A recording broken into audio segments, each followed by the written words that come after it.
घोषणाओं को सुना। परशुराम जी की घोषणाओं में यदि लक्ष्मण से कहीं पूछे कि लक्ष्मण तुमने परशुराम जी की घोषणाओं में सुना क्या, तो लक्ष्मण ने सुना है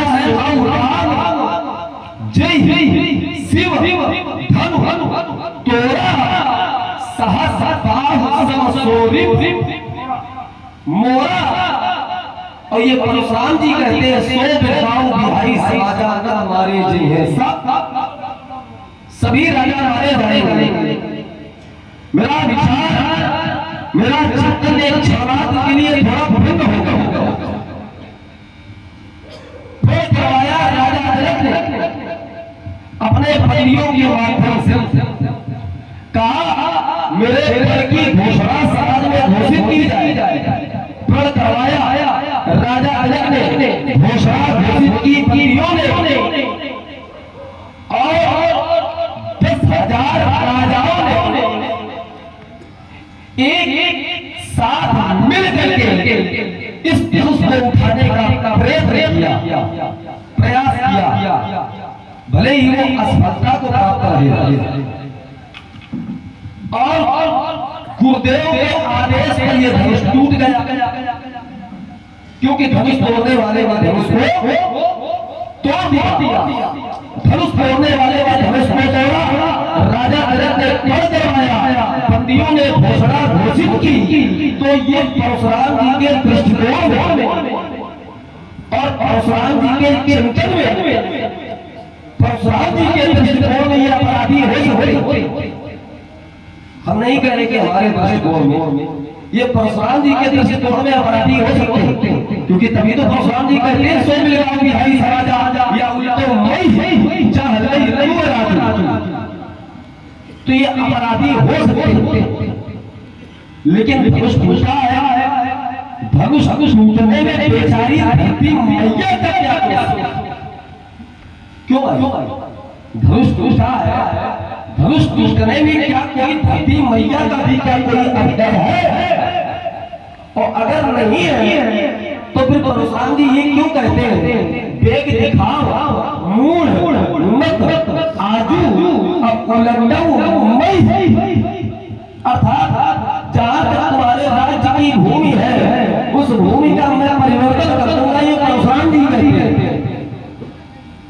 तो हमें ये नहीं समझ में आता है कि परशुराम जी इस धरती का परिवर्तन क्यों करना चाहते हैं, क्योंकि परशुराम जी के द्वारा सतत इस धरती मैया की रक्षा होती रही है, सनातन धर्म की रक्षा होती रही है और पृथ्वी मैया की रक्षा भी परशुराम जी ने।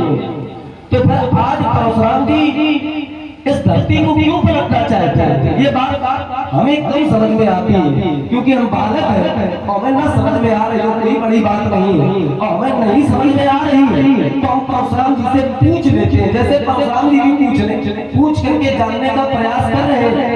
राजा जनक से उन्होंने भी पूछा है अतरिस बोले वचन थोड़ा और कौ जल जल घोष गई, तो पूछ करके जानने का प्रयास कर रहे हैं परशुराम जी। तो हम भी पूछ करके जानने का प्रयास करते हैं, लेकिन हम ऐसे नहीं पूछेंगे जैसे परशुराम जी ने पूछा कठोर वचनों में। पंडित जी श्रद्धे पूछ प्रणाम कल्याण हो। बहुत क्रोध है आपको, क्रोध के मूल में है धनुष का टूट जाना। टूट जाना है तो टूट जाने क्यों भाई? अगर धनुष टूट गया है, एक सूत्र है गया सुन न गदा सुन ज्ञान सोचन पंडिता, जो चला गया है और जो नहीं गया है सुख हर सही जड़ दुख बिलखाही और गौ सम धीर धरई। जो धैर्य वाले होते हैं, जो धीर वाले होते हैं, वो धैर्य धारण करते हैं। आज की तरह ये नहीं कहते टूट गया है टूट गया। क्यों संसार में जो आया है उसको जाना पड़ेगा, कारण कोई भी हो सकता है। इसलिए पंडित जी यहाँ तो एक ही टूटा है, बहुत धोरी लड़ाई हमने अपने लड़ाई में, अपने बाल में, अपनी बाल्यावस्था में, अपने शैशव काल में बहुत धोरियां तोड़ी। एक नहीं तोड़ी, यहाँ नहीं तोड़ी, आज नहीं तोड़ी, बहुत धोरी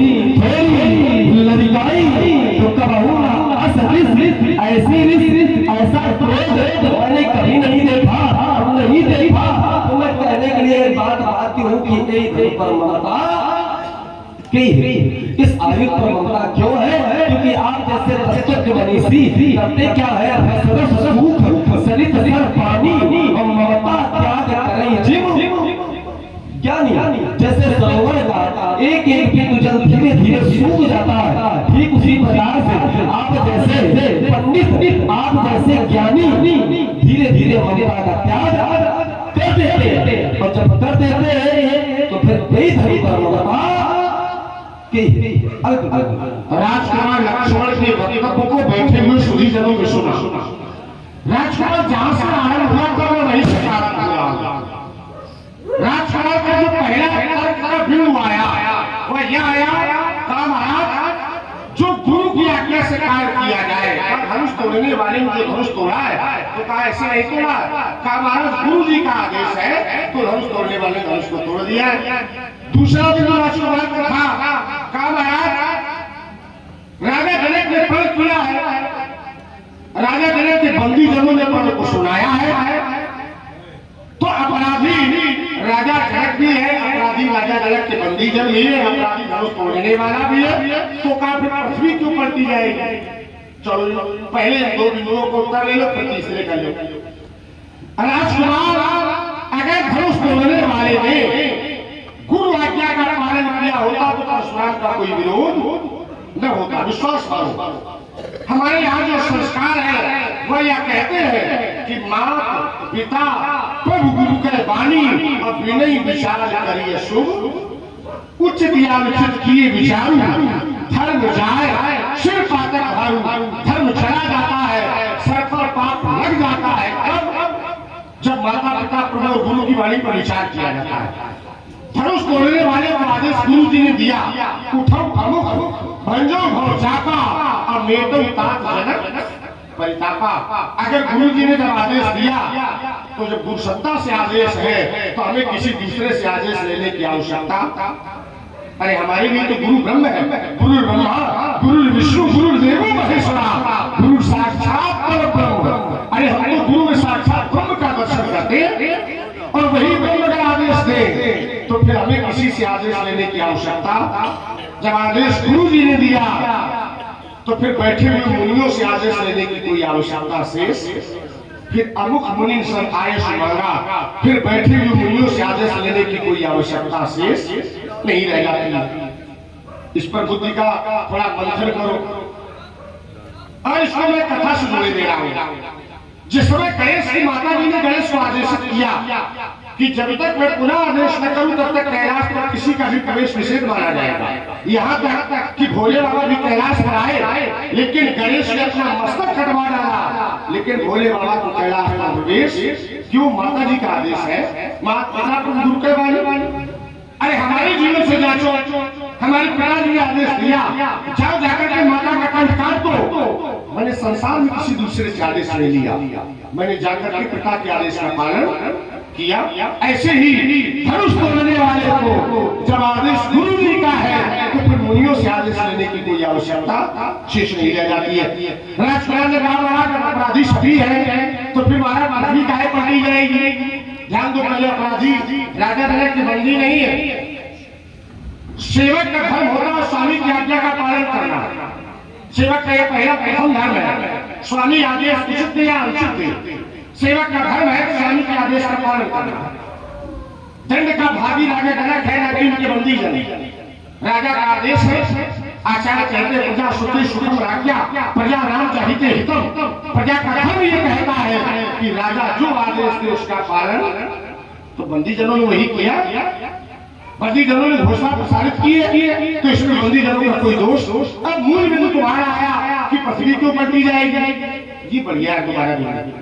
हमने अभी पलटी नहीं है, सिर्फ कहा है कि अगर राजा जनक तुमने उस अपराधी को नहीं दिखाया, तुम्हारा भैया आया, मैंने उससे भी कहा कुछ जहां भी समाज में बैठा हो उसको दिखाया जाए, उसका नाम बताया जाए, उसका रूप दिखाया जाए, तब मैं पृथ्वी का को पलट दूंगा। कहा है भी किया नहीं है।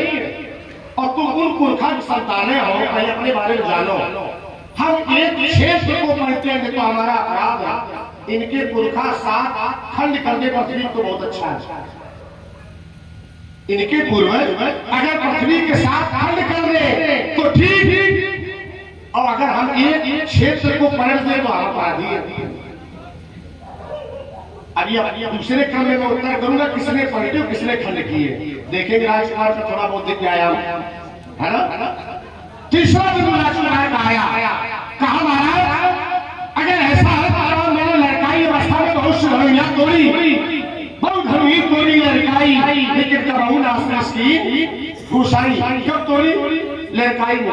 लड़काई अवस्था बालक के 5 वर्ष की होती है। अब 5 वर्ष का बालक अगर अपने पितामह की गोद में बैठा है, बाबा की गोद में बैठा है और बाबा से कहे बाबा आप घोड़ा बनो, हम आपकी सवारी करेंगे, बाल है तो बाबा घोड़ा बन जाते हैं और नाती बाबा की सवारी, और वही बालक भगवान का हिस्सा हो जाए। वाह। और फिर कहे बाबा लड़काई में बहुत घोड़ा बने, कैसे घोड़ा बना? अब बाबा की दशा क्या होगी, नाती की दशा क्या होगी? तो यह आवश्यक नहीं जो लड़काई में किए जाए उनकी पुनरावृत्ति युवावस्था में भी की जाए। दूसरा दिन, चौथा दिन तुम्हारा आया राजकुमार, महाराज एक धन पर ममता हेतु आपको धनुष से ममता है, हेतु वाले कारण क्या है? देखो ममता व्यक्ति करता कहा है, क्या ममता करना खराब है? ममता करना ठीक, लेकिन ममता संसार से करे तो ये अनुचित। अगर वही ममता परमात्मा से करे तो ये साधना है। अगर ममता संसार से करे तो ये वासना है, और अगर वही ममता परमात्मा की विद्या से करे तो वही उपासना है। ममता व्यक्ति करना कहा है, चहिते कश्मीर स्वार्थ हुई और तापर ममता का सब कोई। जहां से व्यक्ति को लाभ होता है, हित होता है, व्यक्ति वहां पर ममता व्यापित करता है। जैसे आप सभी ने रेशम की कीड़े के बारे में सुना होगा। कुछ कीड़े को प्राणों का सवाल पालते हैं। क्यों? पाट पीट के होई तिहिते पाटंबर रुचिर क्रम पालन सब लोग जगत अकावन प्राण सब। ये तो अकावन है, लेकिन फिर भी उसे प्राणों का समान पाला जाता है। क्यों? क्योंकि उससे व्यक्ति को रेशमी वस्त्र प्राप्त होते हैं।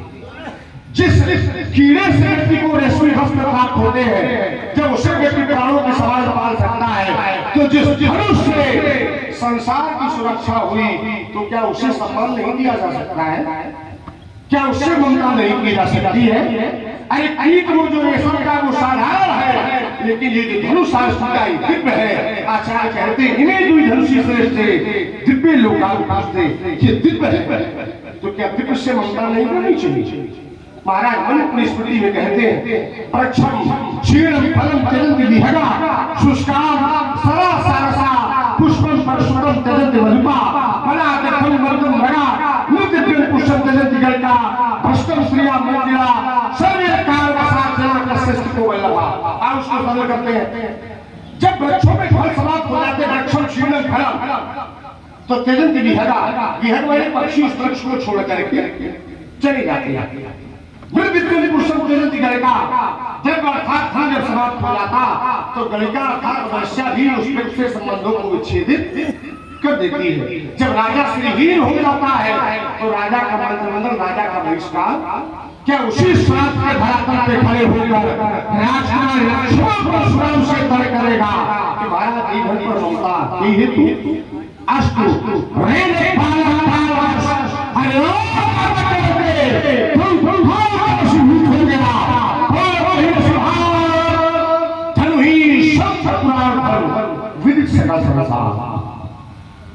जहां से परशुराम जी ने विराम लिया हम वहीं से आए होते हैं।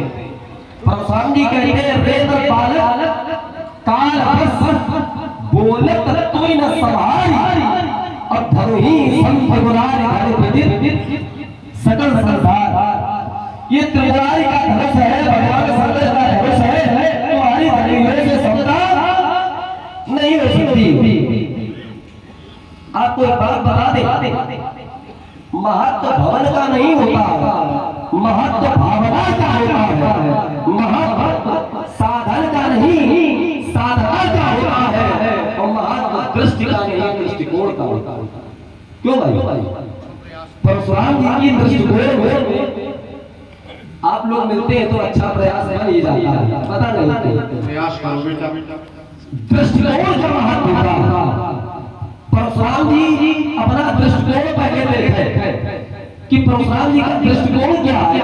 मैंने कहा था कि बहुत हुई मेरी मेरी आई, परशुराम जी ने कहा समानता नहीं हो सकती। क्यों नहीं हो सकती? क्यों?